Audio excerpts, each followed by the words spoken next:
James Richards with an S at the end. That is correct. And James is with the Miami-Dade Solid Waste Management Department. Yes. All right.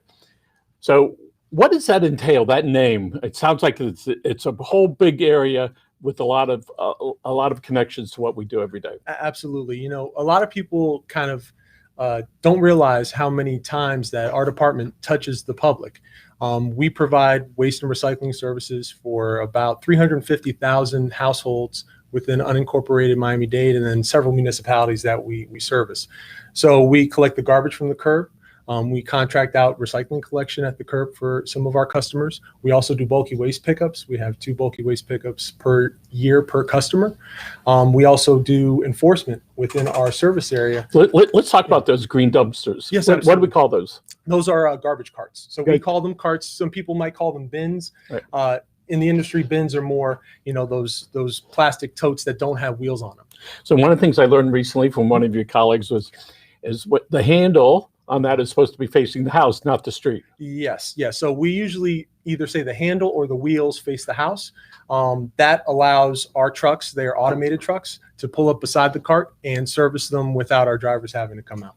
When I look at what those drivers do, they go down the street, they're driving this truck, and then they have this arm that goes out, and he's got to watch it in the mirror, watches it in the mirror, yes, goes, catches that can, brings it up, ding, ding, ding, and then puts it back down. Almost always left standing up, all right? And then he goes another couple feet, grabs the next one. No, it's a very interesting process. It is done that way for a number of reasons. You know, I think in 2007 we transitioned from a standard manual service where you have the garbage men or women in the back of the truck to this automated service, and it's more efficient, it's more timely, allows our trucks to touch more properties, and it also is a safety improvement because our drivers never have to leave the vehicle. So I'm thinking about in the olden days where there would be 2, what did you call them? It was either garbage men or garbage women. Okay, garbage waste people. The garbage. That's a tough job. Oh, it is. It is. And again, that's another safety, you know, improvement that these vehicles provide, because you don't have, you know, the stress on the person's body trying to lift those garbage. In the old days, how many cans would they lift each per day? Well, it depends on the route. Each route is unique. I could tell you that, you know, you're talking about, again, your garbage service happens twice a week, and we service on Mondays and Thursdays, and then Tuesdays and Fridays. So one driver might actually go out on 4 different trips per week. And so you could just do the math on that. We have 350,000 customers now. So you do the math, and it's hundreds of so properties. but the guys or gals that would pick up those cans, in a day, how many cans would they pick up, haul it from the end, right, and pick it up, bang it out, and put more or less? What's the number? It's probably I believe it's got to be several hundred. Yeah, don't mess with those ladies, man. No. Listen, all of our workers are incredibly diligent. Just because the process changed to include our automated side loading arm doesn't mean that our workers are out there every single day providing the service that our customers expect. And what about those blue recycling? Yes. Containers. Yeah, they're about the same size, except that we limit those materials to the materials that we accept in our recycling program. And so when we have the recycling stuff, we just take that and we put it out there? Yes. So for our recycling program, we have what we call the Simple 5. Those are 5 categories of items that are recyclable in our program, and that includes cardboard, bottles, those could be glass or plastic, paper, cartons, and cans. So those could be aluminum cans and steel cans. I promise I'm going to do a better job. No, wonderful. Just as long as you don't put any bags in there. That's a big no bags. No bags. So those items go loose into the blue cart. The bags are a problem because what kind of bags? Well, you know, some people might put it in a trash bag. Some people might put them in, you know, shopping bags they get from some of these retailers. The issue is, you mean plastic bags? Plastic bags, yes, plastic bags. But paper bags are okay. Paper bags are okay. Paper is one of those items, as long as it's clean and dry.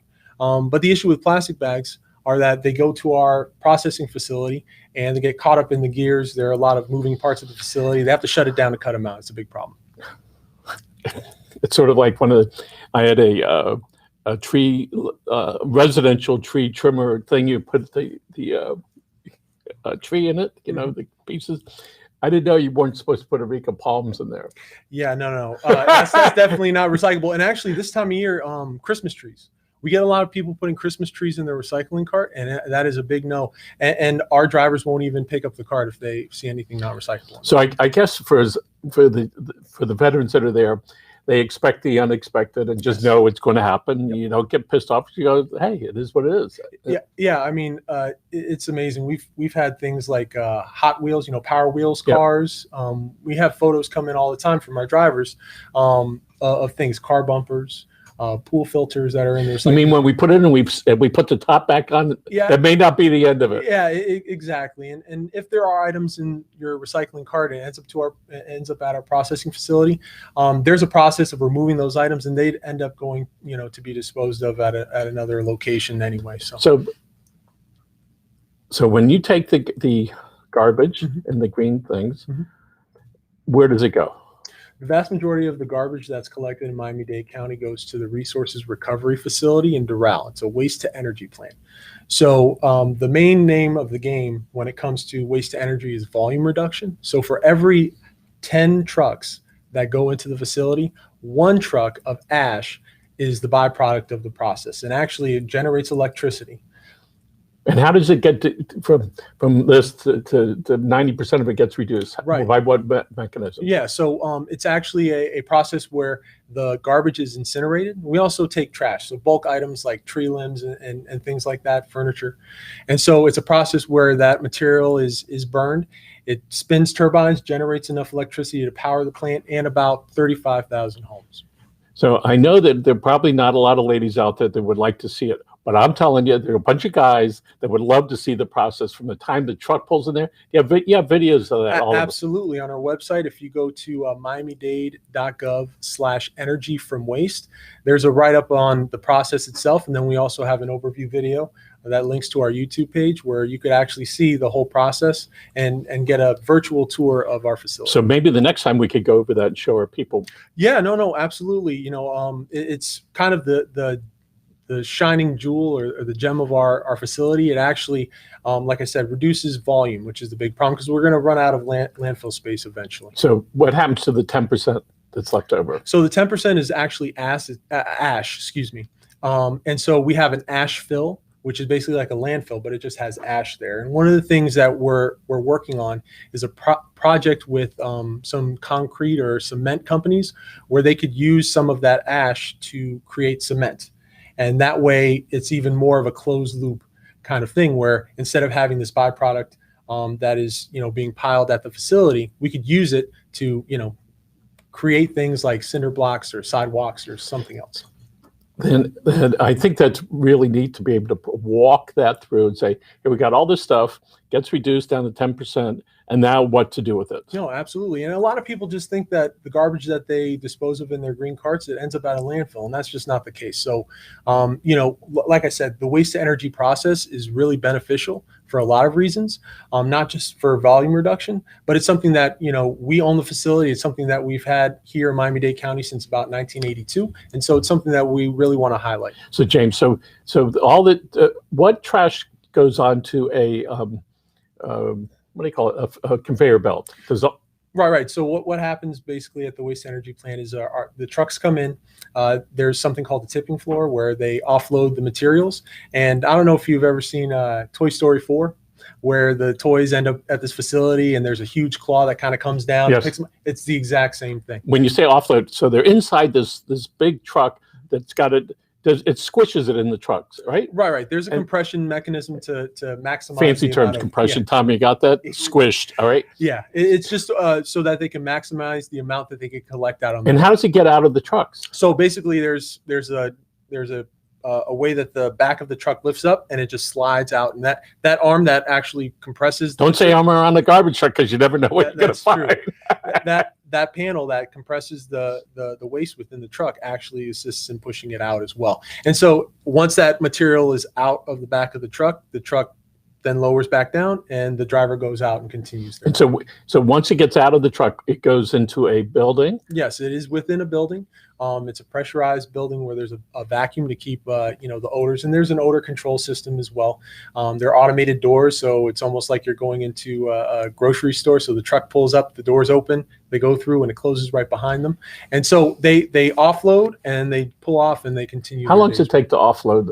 Well, it depends on the traffic. I mean, on busier days when there are a lot of trucks that are in the facility, it may take a while because. Well, let's say it's pulled up. Yeah. You're in the building. Yeah, I would probably say it may take 15 minutes or so. It is a quick process, Yep. Especially when you have drivers who have been, at this for years and years. They know the process, and so the main objective is to offload your materials safely, get back in your truck, and continue your day. And what time do these folks go to work? So our operation begins at 7 a.m. That's when our garbage truck drivers head out for the day, and their day continues until the route is completed. Some of our disposal facilities are open until about 5:30, our trash and recycling centers. So it really does vary based on the role, but our garbage truck drivers, we advise everyone out there to put their garbage and recycling carts out by 7 a.m. on their collection days to ensure that they're I put it out Friday night for Monday. That's smart. The night before, we always tell people don't even worry as far in advance as your community allows. I know some HOA communities kind of look down on having carts out for a long time, but just to make sure that your cart is serviced, put it out as far in advance as possible. So in the Doral location, that's where all the trucks go at night. Yes. They spend the night there, and in the morning, how many trucks go out? Well, actually, we don't house our trucks there. We have a facility that's just a little ways off on 58th Street. And so no trucks are housed there. That operation at the waste energy plant is a 24/7 operation because it is essentially a power plant. Yes. They have to continue the work there.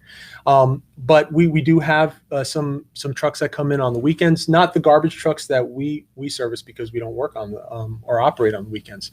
But they accept materials over the weekend as well. So it's a constant process. Obviously some, traffic reduction at night. James, if I don't ask this, I'm going to be wondering Sure. about it. How many trucks leave at the more or less at the same time? More or less. Well, it's usually one at a time because again, it's one single door that the trucks are able to come in, and then there's I'm one sorry, that comes at out. night, in the morning. In the morning, the entire fleet. I mean, we have, I believe the number of garbage trucks we have is around 130. So and that's not including Wednesdays. Wednesdays we don't provide service, but our entire fleet goes out because again, we have to touch each one of those properties. And you're going to go on that on Tuesdays. You service 340,000-ish Just about. homes, Mhm. and twice a week. Twice a week. So that's a Monday, Thursday, or you're a Tuesday, Friday. Wednesdays. So we don't almost operate. 700,000 homes Yeah, about 700,000 pickups pickups. a week for each service day. Yeah, if we pick up twice a week on for one specific route, we would do that amount. So when you pick up 2 cans, that's one pickup or is that 2? Well, you could have an additional cart. So No, I mean as far as the numbers. right, yeah. So if it is considered, as far as our customers are concerned, we service 350,000 households. Okay. So if you have 2 carts at your property, really we are servicing that one property. But if there are more than one cart, we'll I want you to give me all this knowledge because when I see my grandkids, I'm going to try and really encourage them. No, So absolutely. let's talk about litter. Yes. All right, you drive down the street and you throw out whatever, a joint or something. out the Well, window. I hope you won't be throwing anything out of your car. But while- that's what while happens. driving. People litter. Right? Yes. That's more of a spontaneous thing. Maybe somebody's stopped at a local drive and they're done. They don't want to leave it on the floor for evidence, so they take the water paper and they throw it out. Yeah. Right? That's all the time. Oh, yeah, absolutely. I mean, no matter where you are within, Miami-Dade County, you could look out your window or if you're in a shopping center, you'll see things on the ground. And unfortunately, it's just the pattern of behavior that's really difficult to break. So we look at that is sort of the moral consciousness when you throw it out. Sometimes we just have to be reminded, hey, that's not the right thing to do, right? Yeah, absolutely. I tend to think of it as, hopefully it's a matter of either inconvenience or unfortunately some people are just lazy and don't care. And, it really factors into how much you really do care about your community and the environment. And really, again, it's a personal behavioral issue that we hope to kind of augment it. I couldn't been 10 years old. I'm sitting in the back seat. My mother's driving. Throws something out the window. Please pull the over. Oh yeah. And he says, "Listen, whoever's in the back seat, that's you, sonny boy."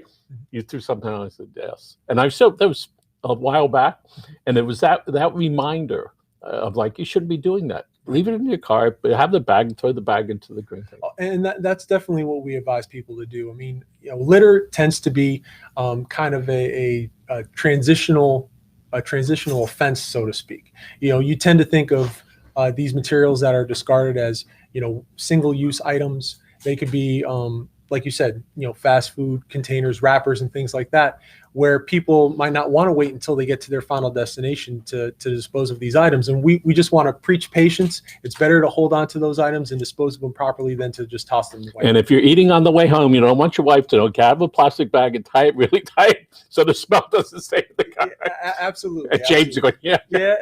Well, you're preaching to the crowd. I mean, I can't tell you how many times, I've either been out working or I've been on my way home and that craving comes and I stop to pick up something to eat. But, I think it's a personal responsibility of myself and I hope of others out there to just hold on to those items and dispose of them properly. So let's talk about plastic bottles. Yes. Unfortunately, we still drink out of plastic bottles, but the plastic bottles we've been getting recently, it's like they won't even stand up straight because the plastic or whatever it is is so thin. Yeah. And we have that so that it's easier for it to be disposed of. Right. So I think the water industry realized that the materials they were using to create these bottles, I mean, they didn't necessarily need to make the plastic that thick for them to achieve what they were looking to do. And how long has that been that they've changed it from this bottle that you could throw and you could break a window with it to now when you pick it up, it crunches in your hand? I can't really tell you the exact date, but it's been years now. I mean, I remember when, like you said, the bottles were very, very sturdy, very thick, but now I think they realize that, plastic is really poisonous for the environment. The more that material that's out in the environment, the longer it takes for it to break down. And so they're trying to reduce their. So let's say we throw the plastic bottle, we put it in the blue cart. Mm-hmm. Tell us what happens to that bottle when we put it in there. Right. So if you take the time to recycle your water bottle as you should, basically it will go to a processing facility where all those bottles will be kind of containerized together, and then they're compressed and put into bales. And those materials, those plastic bales of those water bottles are shipped to a processor who will more than likely either melt them down or pelletize them. So they actually make them into small plastic pellets, and those pellets are used in the production of other plastic items. So that's what technically plastic recycling is. There were some folks that were all upset down in my favorite city, down south. They were upset that a licensed hunter had dispatched some ducks. He did it inappropriately, did it out in the public rather than take it with him. People were hysterical. I said, first of all, listen, you're not a vegetarian, so I'm not gonna go with that. Second, you could go to the store and get. You didn't like it because we saw it. I said, but if we got more as hysterical about that as we do about the plastic bottles in the ocean, life would be better. No. I mean, and that's kind of the point. I mean, the people who may litter, I mean, I can't speak to their mindset, but it's out of sight, out of mind. They don't have that wrapper, that water bottle with them anymore, so they figure, oh, it's somebody else's problem, when really it's everybody's problem. All right. So are you familiar with horse country? Yes, I am. Okay. Familiar with the turnpike? Yes. Horse country, here's our savior once again, all right? So on the immediate west of the turnpike, that's 118th Avenue from Miller to behind our favorite hospital down the street, there's a big big wall, all right? And it's sort of dark. That is a favorite place for people to stop their cars and to dump stuff. Right. What do we need to do as a community and as a consciousness of this so that people don't dump their stuff there? I really wish I had the answer for you. And what you're talking about is illegal dumping. So illegal dumping and littering may seem to fall within the same category, but they're a bit different. What you're referring to, illegal dumping, is more large items. So you're talking, probably furniture, mattresses. We've had people dump tires, commercial businesses doing this. And so that requires a bit more planning than someone, let's say, driving down the street and tossing something out of their window. That being said, we have an enforcement division who works very, very hard within our service area, and they have set up, game cameras, like hunting cameras with night vision. They've set those up and caught people in the act doing these things. And we work as hard as we can to prevent illegal dumping, because again, it's just like littering. It's a blight on our community, and it really is a hazard for everybody. Years ago, not too many people, you would dump a lot of stuff. One day I pull up behind somebody's dumping. So I took a picture of the car in the dump. He takes off. I said, hey, I'm in. Let's go, baby. So he's taken off, right? He's taken off down 47th Street and north on 122nd Avenue. We get up to Bird Road. And I opened my window. I said, I got you. All right. I call the cops. They go, well, is the trash still there? I said, yes. I went and took a picture. I'm going to send it to you. So they actually did go see the guy, right? And the guy said, yes, it was my uncle, probably him, all right? But there was some crazy guy chasing me. I said, officer, that was me, all right? And so, and I'm not suggesting people do that. Oh, no. But I got to tell you that when that happens, you just get incensed that here we are, we're just trying to keep it even. There's a dump that is just down the street. It's on 20th Street, more or less, on 117th Avenue. So they are 20 blocks over, and they dump that, including, by the way, one time somebody dumped a disposed of a horse there. Yeah, well, I mean, unfortunately, it's again, it's personal behavior. A lot of times with illegal dumping, because they're such large items, they would have to dispose it at a landfill. And in our landfills, you have to pay a fee. So these people want to try to avoid that fee and dump it off in horse country, or on the side of a road, or on somebody else's, bulky pile that's already there. And, like you said, we don't want anybody to approach any illegal dumpers in the act. I was a bad guy. But we've had instances where people have taken photos of a license plate or a description of a vehicle, and they've sent it into us, and our special investigations unit within enforcement, starts going to work to try to find who these people are. I have to admit that the county is much better at cleaning up the trash in horse country than ever before. I don't know, Commissioner Soto he's out there it is almost instant. Right? No, well, listen, again, our enforcement division is great. I mean, they really work to remedy those issues when they are made aware of them. And it's been a really big push for us, especially in the past couple of years, to address illegal dumping. I can see if you have a little pile in a week, it's going to be a bigger pile. It's sort of like graffiti on the building. You leave it on there, we know exactly what's going to happen. In 2 weeks, the whole building is going to be done that way. So for those people that are dumping illegally, there's many times there's clues inside the trash. Yes. I saw a box out there the other day, and it was from a store, and I'm going, I wonder if the guys are going to go to the SKU number, go to the store, and see if they can trace it back. I see boats all the time that the hulls of them are there. Yeah. There's a lot of really, almost like what you said inside the recycling carts. There are a lot of strange things being dumped out and illegally dumped. But one quick story I will tell you about illegal dumping is one of our special investigative units was investigating a pile of construction material, and I guess the person who dumped left a receipt from Pollo Tropical. And so they went to the Pollo Tropical.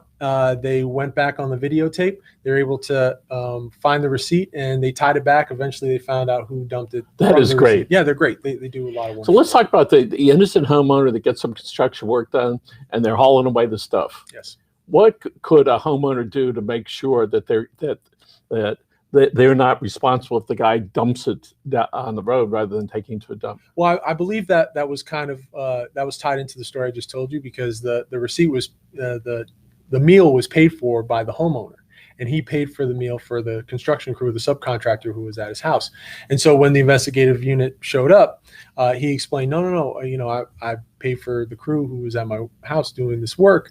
And so our investigative unit went to the subcontractor, and that's when they fessed up and did it. So, really, again, a lot of people pay for work to be done in their house. Part of that payment is for the removal of debris.